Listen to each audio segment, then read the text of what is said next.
Welcome back to the deep dive.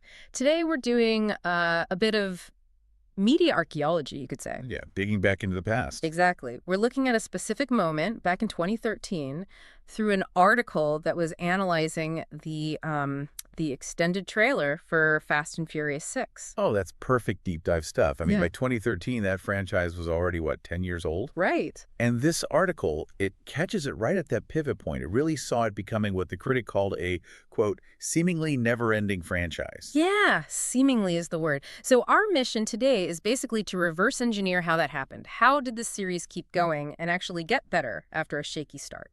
Using just that one piece of analysis from back then. Yeah, distill the recipe, find that, structural secret sauce. Okay, let's unpack this. Well, right away, you hit a core issue with a series like this. Your main characters are, essentially, criminals. Anti-heroes at best. Right. How do you keep the audience invested? Why do they keep doing these crazy things? Motivation becomes tricky long term. And Fast 6 had this brilliant, almost like morally convenient solution baked into the premise. Which the analysis lays out really clearly. The main crew, the gang, they get hired by Agent Hobbs, the guy who was hunting them before. Classic flip, isn't it? From Yeah. outlaws to, well, temporary assets. Temporary government assets, yeah. But the genius part, the thing that resets the whole franchise dynamic, is the reward.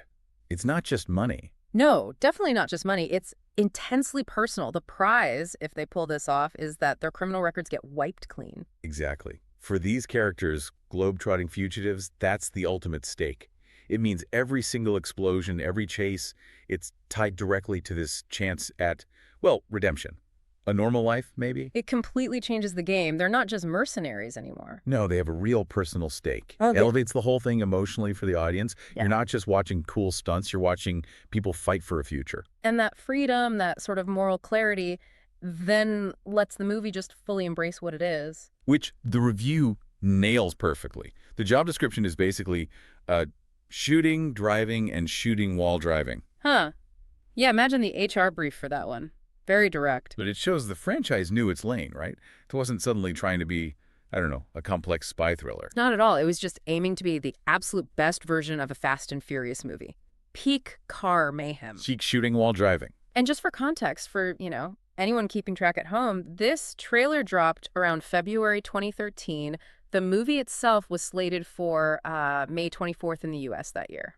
So the article captured that pre-release buzz perfectly, just as this new revitalized formula was about to land. But it wasn't always smooth sailing to get to number 6. The analysis makes a point of reminding us about that. Oh yeah, major bumps in the road. It's easy to forget now, but quality control was a real issue early on. The path wasn't straight up. The critic specifically says the quality really dipped with the second movie, Too Fast, Too Furious. And arguably the third one too, Tokyo Drift. Which is interesting. Yeah, keeping momentum going in sequels is like Hollywood's eternal struggle, isn't it? Well, and here's the thing. Tokyo Drift, the third one, that's where director Justin Lin came in.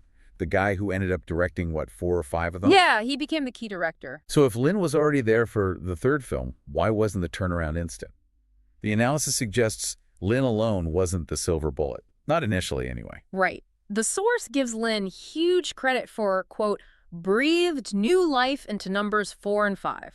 Those were big hits, critically and commercially. But it wasn't just him. It was a synergy. Exactly. The article really hammers this point.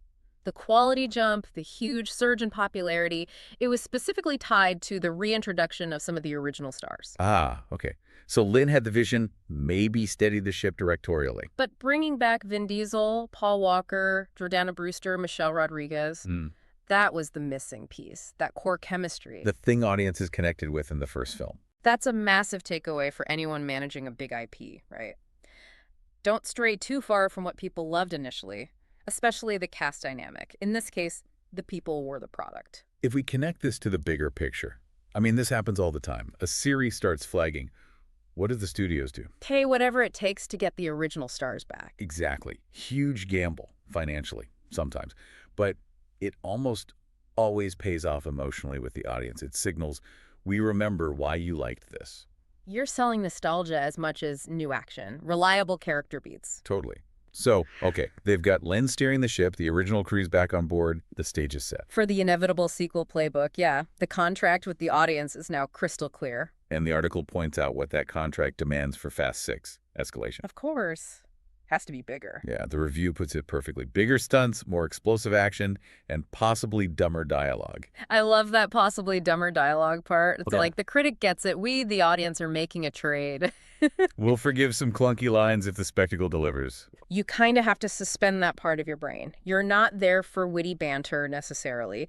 You're there to see a tank on a highway, which that trailer definitely teased. By film 6, if the set pieces aren't more ridiculous than film 5, people feel cheated. It's non-negotiable. But even with all that escalation, that necessary absurdity, the analysis points out there are still some things that have to stay the same.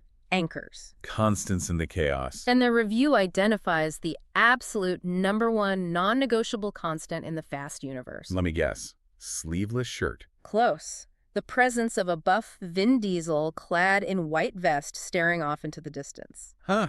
There it is. That specific image. That's the brand right there. Everything else can change the country, the mission, the laws of physics they're breaking. But Dom Toretto in his white vest looking stoic, that has to be there. He's the visual and kind of emotional center. That constancy is vital.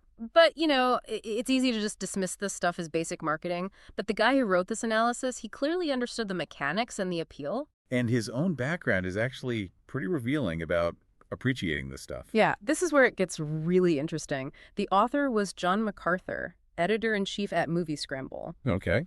And his bio, it mentions he loves film noir and sci-fi. So, you know, complex themes, atmosphere, big ideas. Right. A sophisticated taste level there. And then Wow. it also specifically mentions his affection for Julia Roberts in Notting Hill. Wow. Okay, so from like Blade Runner to Richard Curtis rom-coms, that's range. Exactly. It tells you something important, I think, that someone deep into analyzing action movie structure can also just love a straight-up charming romance. It's a great reminder that you can appreciate craft and strategy across totally different genres. Mm-hmm. Recognizing what makes Fast and Furious work doesn't mean you can't also appreciate, I don't know, Bergman.